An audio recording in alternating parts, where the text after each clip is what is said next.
नमस्कार. आपल्या घरात किंवा तुमच्या घरात कोणाकडे व्हिटो पॉवर आहे? व्हिटो पॉवर म्हणजे नकाराधिकार.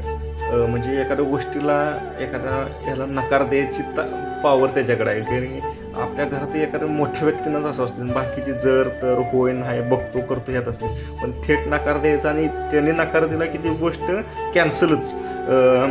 असा व्हिटो पॉवर तुमच्या घरात कोणाला आहे? हा व्हिटो पॉवर आत्ता मी तुम्हाला सांगायचं म्हणजे रशिया आपला एक चांगला मित्र, त्यानं आपल्यासाठी बऱ्याच वेळा व्हिटो पॉवर वापरलेले.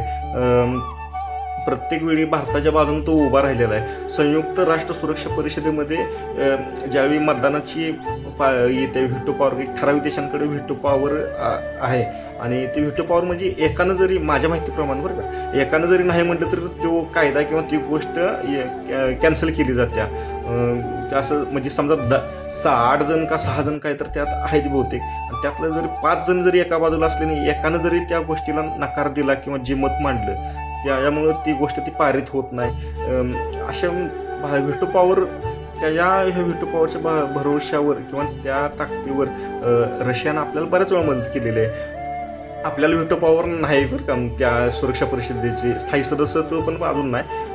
रशियाला त्याचा अधिकार आहे. ती रशियानं आपल्याला काश्मीर प्रश्नावर 3 वेळा व्हिटो पॉवर वापरली आहे. 1957ला, 1962ला आणि 1964ला.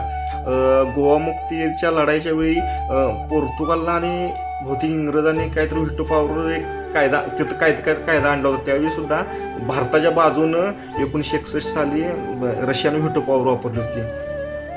बांगलादेश निर्मिती 1971 ज्यावेळी झाली त्यावेळी युद्ध चालू होतं, त्यावेळी सुद्धा रशियानं 3 वेळा व्हिटो पॉवर वापरली होती.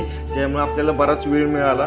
म्हणजे ह्या व्हिटो पॉवर आपल्या एका मित्रांकडं असल्यामुळं आपल्याला बऱ्याच वेळा आंतरराष्ट्रीय राजकारणात चांगलं स्थान आपल्याला आत्ता टिकून आहे. किंवा व्हिटो पॉवर, त्यांच्या व्हिटो पॉवरमुळे आपलं बरंच नुकसान टळलेलं आहे. आणि अशा गोष्टीसाठी आपण रशियाला थँक्यू म्हणायला पाहिजे.